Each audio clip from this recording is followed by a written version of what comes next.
proposal. We find out what it is. Okay? Plan. We get eaten.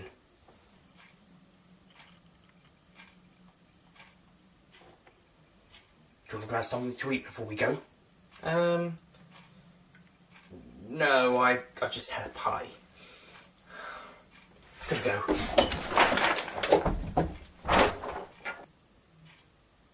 Bill?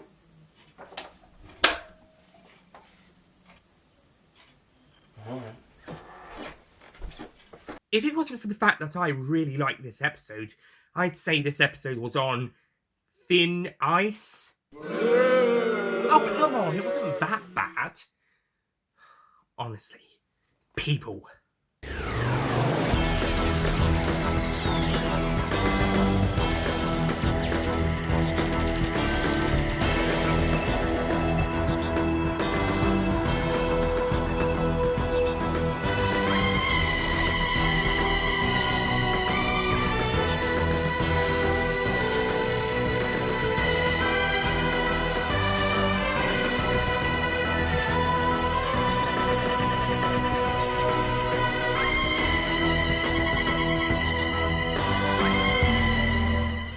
Hello ladies and gentlemen, Nick here and welcome to my review of Doctor Who Series 10 Episode 3 Thin Ice, or rather the Revisitation review of which.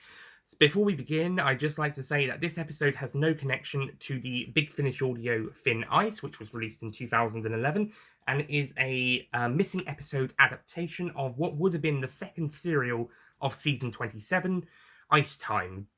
Which would have been the departure story for Ace and introduced the father of the following companion who would have been introduced in the next story.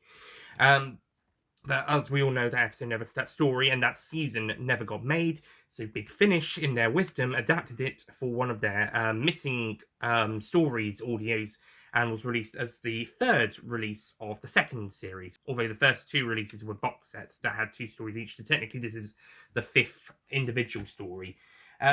Why they changed the title, I don't know, because Ice Times is still a pretty great title, and I think they could have used that title, and it wouldn't have interfered with this story being called Thin Ice. I know that this episode came 6 years later, but why they felt the need to change the name to Thin Ice instead of keeping it Ice Time, I'm not sure.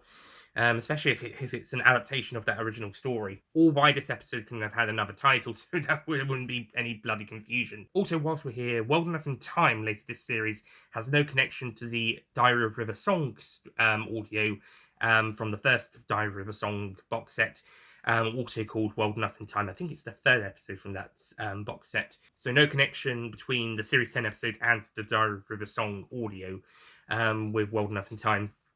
Anyway, so Thin Ice, the plot of the Series 10 Thin Ice episode sees the Doctor and Bill arrive in London at the final Frost Fair in 1814. It's also the biggest Frost Fair on record.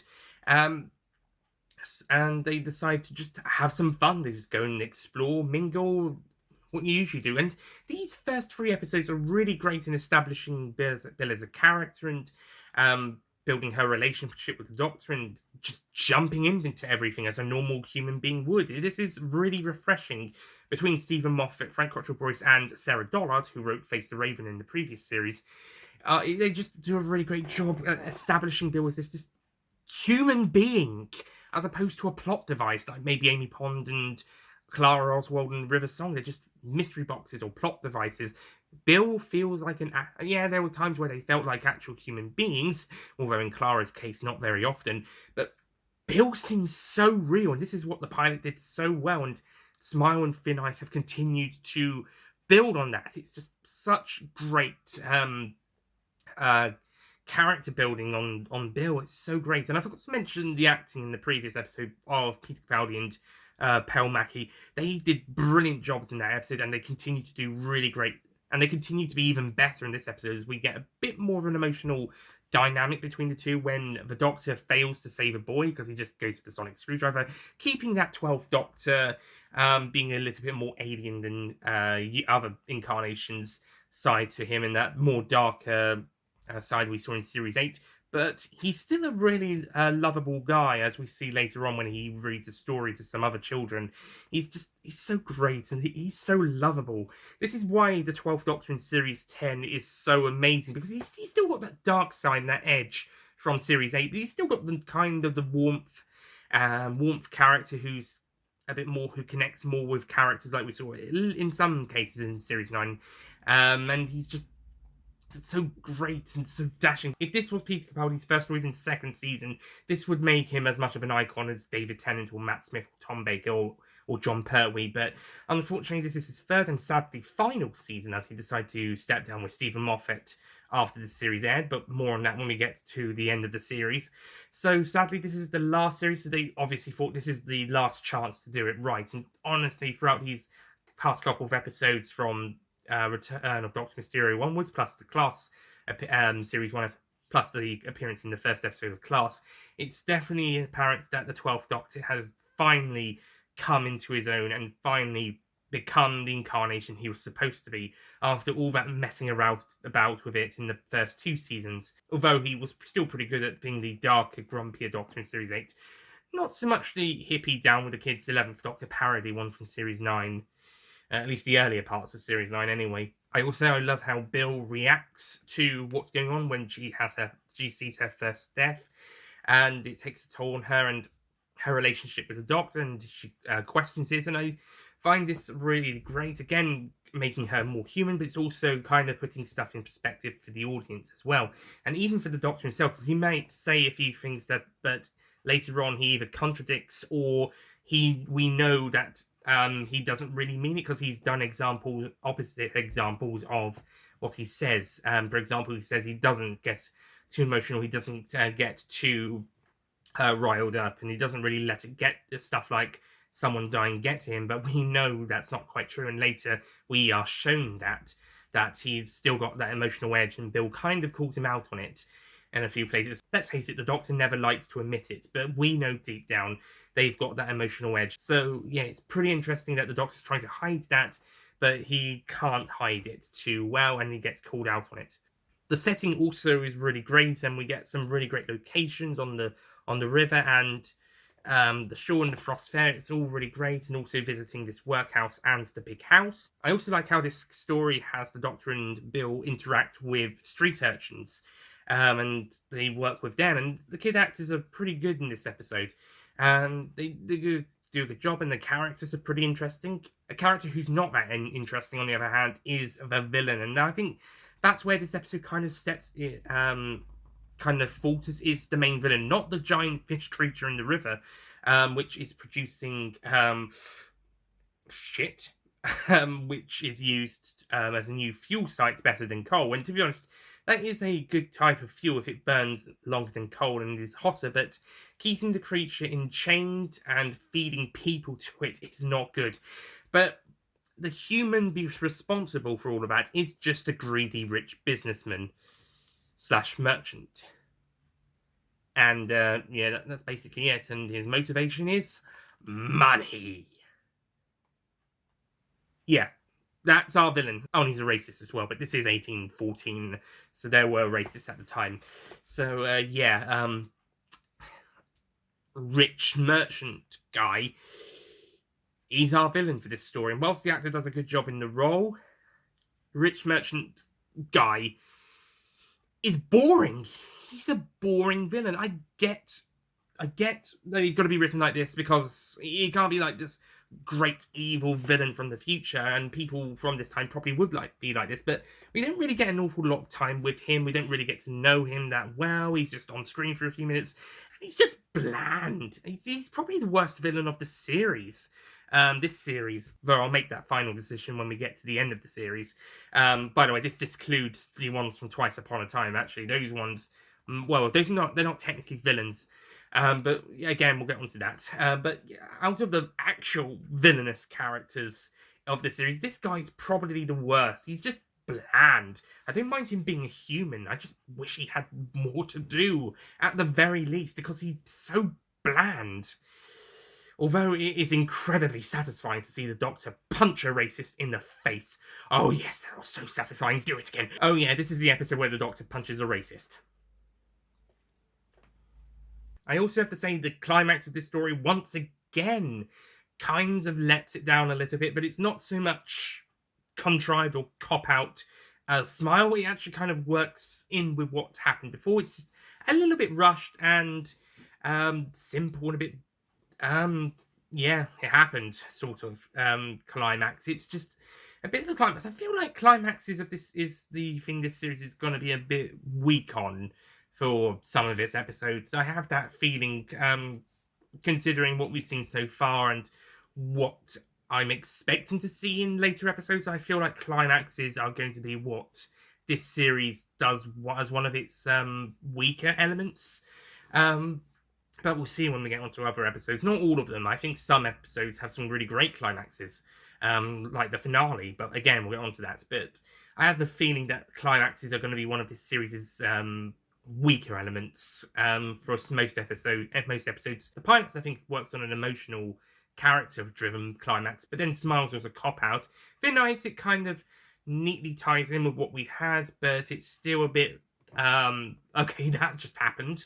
Sort of a thing. It just happened, basically. Oh, and Return Doctor Mystery.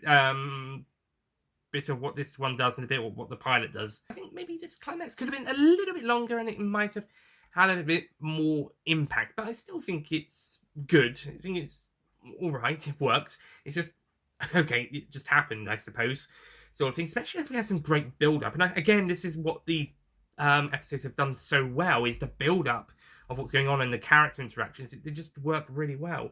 But it just seems that when it comes to the climaxes, it either ends up being a little bit too quick, or just or in the case of Smile, a cop out.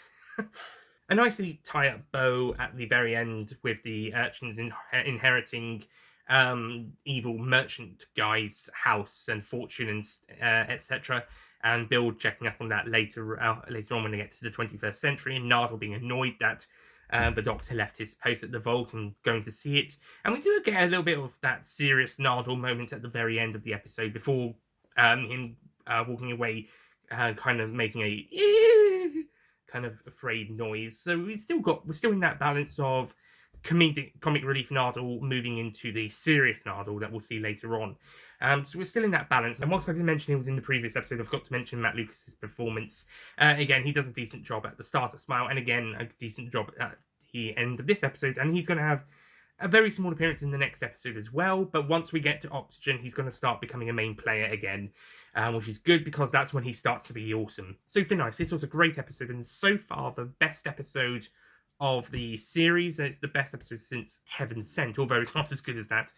Although I did really enjoy Doctor Mysterio, that was a fun adventure. This one's a really great character story with some great historical setting, and the monster's pretty interesting. That it's just, I think it is an alien, but it's being kept under the Thames by this greedy rich guy.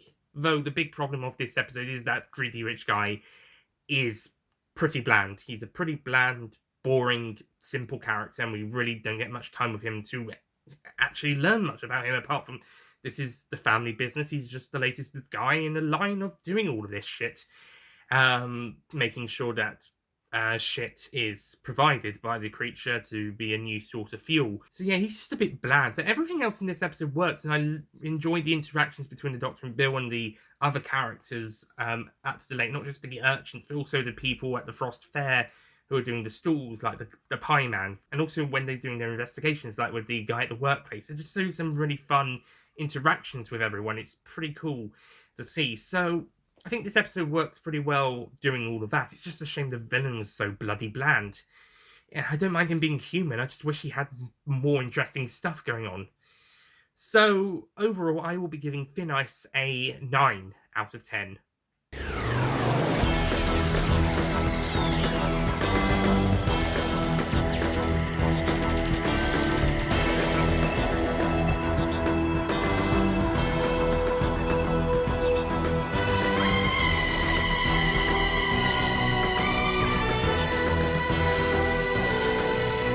Yeah, this is a really great episode, and it's definitely a brilliant one for the characterization of the Doctor and Bill, and a pretty great historical adventure. It's not a pure historical, it's a pseudo-historical, but it's still a pretty interesting pseudo-historical adventure.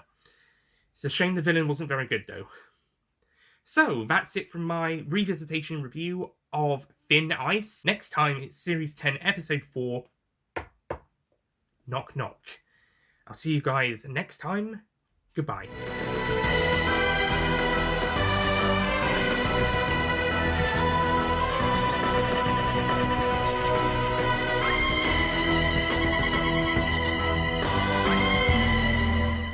Don't forget to click below to subscribe to the Nicholas Payne YouTube channel.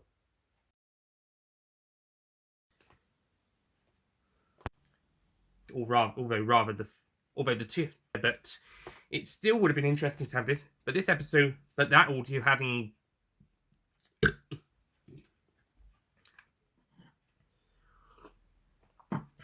or why this episode couldn't have changed. Whilst we're here, the episode, no connection between those two. This is the series that made Peter Capaldi the icon. If this wasn't Peter Capaldi, we got the Dr. Capaldi. We got the Dr. Capaldi was always meant to play. He was so good. Not that he was bad in Series 8. He wasn't so bad.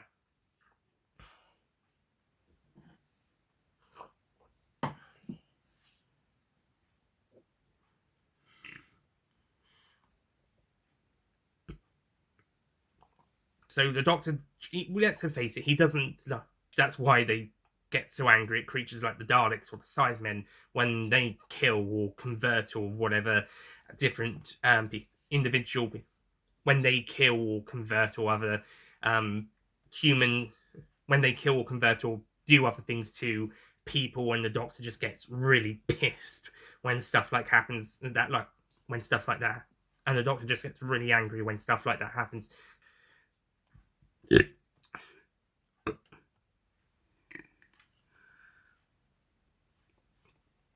Also got some interesting character.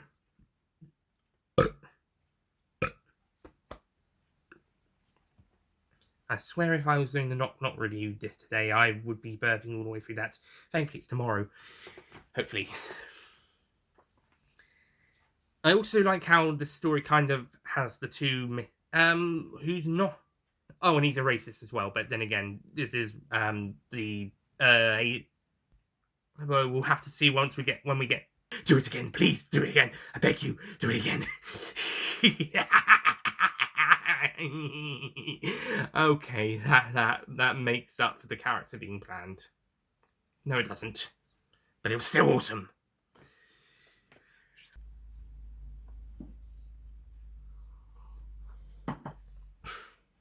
I liked the pilots. I didn't think was that bad, but then again, maybe it didn't have a proper climb. But then Smile and Thin Ice. So yeah, I think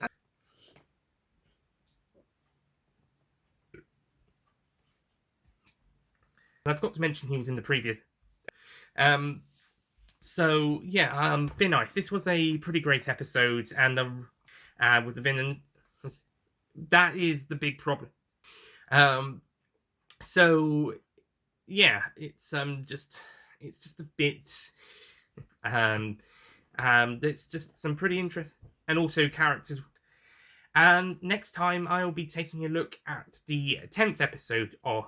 Next time it's the 4th episode of Series 10, Knock Knock.